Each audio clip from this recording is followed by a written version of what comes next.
I'm saying there are some sample papers which are there on LMS, which you can refer.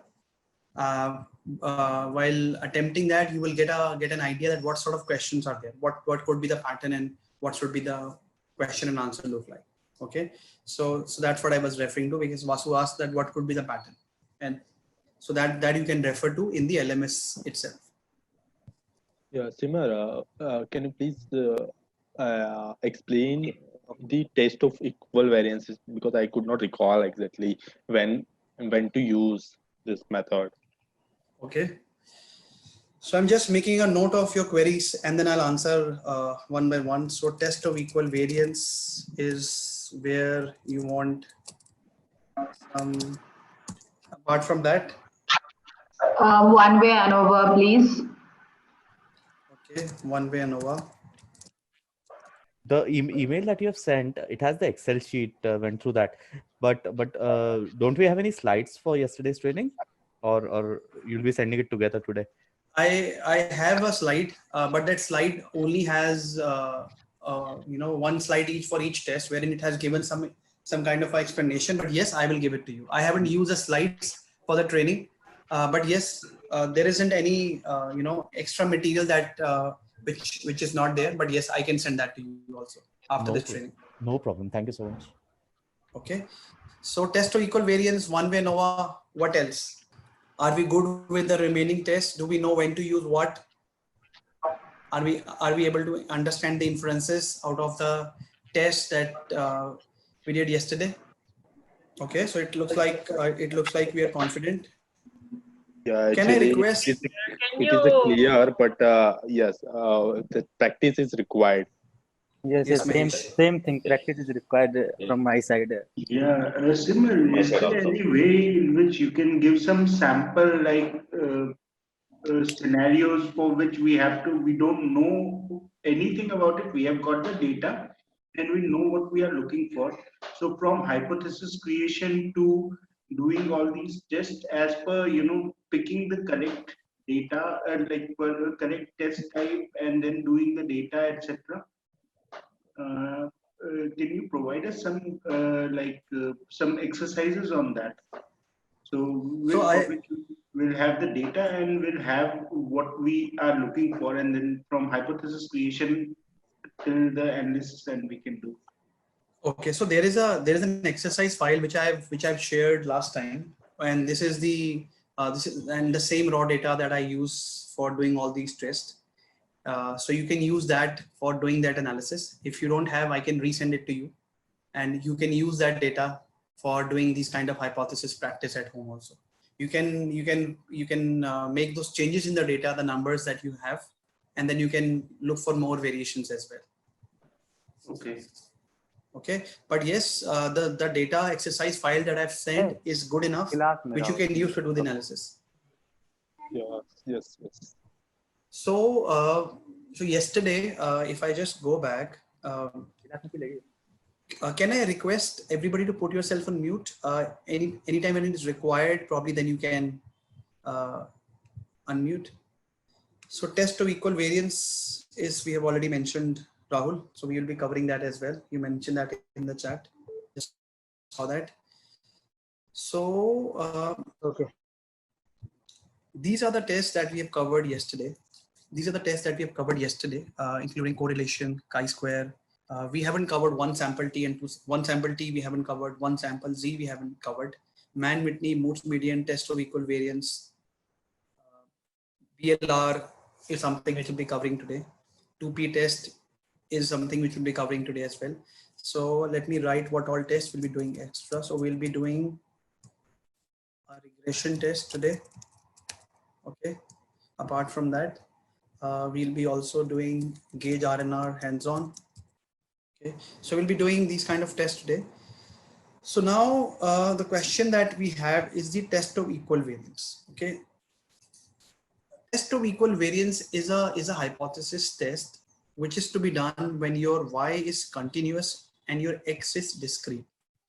So the example could be when you have a data for the number of units or probably the quantity of units produced Okay, so that could be your y continuous, okay, in kgs or maybe in grams, and your discrete data, your x could be a number of different sites, number of different factories, number of different managers, supervisors, etc. in the factory. So this could be a combination where your y is continuous and your x is discrete. Now in test of equal variance, what we do is we are trying to compare whether is there any significant difference between the variance of these three samples that I'm talking about, these 2 or 3 samples. Okay, so I'll just write it here. So test of equal variance establish if there is a significant variance between the axis or the subgroups that we have. Okay, so if there is if the p-value is lesser than 0.05, which means it's an alternate hypothesis, which would conclude that the variance of the samples are significant different from each other. So example could be, if I talk about, there's the same example that I've given. So the example could be for factory 1, the variance is 15 kgs. For factory 2, this is a variance that we're talking about, not the mean or median, is 22 kgs. Factory 2, okay, and factory 3 variances.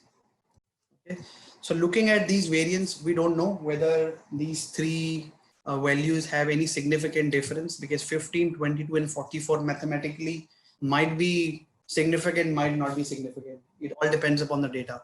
So for this, I will do a hypothesis test to conclude whether these 3 samples have significant variance or not. Okay, let's do a quick hands-on quickly on it, and then I will show it to you. So I have a data here.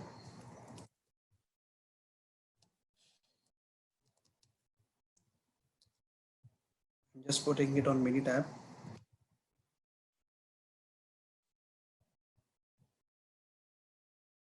So to do the test of equal variance, I go to test.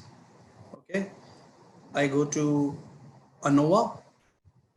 I click on test for equal variance. In the response is always y. So let's say I am comparing it with HT, that the y continuous that I have, and the factors that I have, which are my discrete, is the marital status. Okay, I click on OK. Now here in this graph, I can see that there are 2 p-values here. Okay, if this data is normally distributed, I would consider the multiple comparison p-value. If the data is not normally distributed, I would consider Levene's test p-value. Okay, so this p-value will tell me whether there is a significant difference between the variance of single versus married. Okay, so that's what the test of equal variance tells me. In this example, the p-value for both the scenarios, no matter whether it's normal or not normal, in both the cases it's an alternate, it's a null hypothesis wherein the p-value is greater than 0.05. So then I will conclude that there is no significant difference between the standard deviation of married and single. So you look at it, it's 268.298 and this is 268.059. So there is no significant difference between variance of married versus single. Is it clear to all of you? Yeah, so that means we are not checking here normality. We are just comparing, we are just checking the variance between the groups. Yeah, we are not checking the normality here. We have already checked the normality, Mahesh. This is to check whether if there is any sort of variance or not between two samples. So I'll just take an example to ensure that we understand the concept. So Simranpreet, sorry to interrupt. Basically, we will first check the normalcy first, and then when we do the test, so that based on the normality test that we have already done, we decide which result we should pick, and accordingly take our call. Absolutely, that I always do. That for doing the test of equal variance, I would always check whether it's normal or not normal. I'm just sharing the reason why we are doing test of equal variance. What is the purpose of doing it? Okay, the purpose. Yes. So Simar, just a question on this. For an example, if we don't do the test of equal variance, we determine that the data is not normal, and we go with the Mann-Whitney with multiple two or more subgroups. So in that scenario, it will give us the same interpretation, right? Can you please repeat your question? So if at all we don't go with a test of equal variance, but we have determined that the data is not normal, and we have say two subgroups. One was your marital status, and there's some other subgroup, and we do a Mann-Whitney in that case. Even that should give us the same interpretation, right? Okay, so Mann-Whitney and test of equal. So you're asking what is the difference between Mann-Whitney and test of equal variance, correct? So what I'm asking is, in Mann-Whitney, the figures that I'll get, if its data is not normal, in equal variance in the Levin's test, I'll get the same p-value. Is it right? No. Okay. No, it is not. It is not same. Let me tell you that. So that's what I was trying to refer, because I can sense that there is some sort of confusion there in the group. Okay, let me just explain. Okay. Sure. There are two things. So this is very prima facie. This is very basic that I'm just talking about. In Six Sigma, we try improving the average performance. So for example, if today my breakage is 15%, okay, in a factory, if my breakage is 15% and I want to reduce that breakage to 5%, which means I'm improving the average performance. This is my average performance. So this is the average performance. That is called, now if I want to improve the variance, okay, maybe there is a variance of 10 and I want to reduce it to 4. That is a different thing. So let's take an example here. There are three different managers. Manager 1, okay.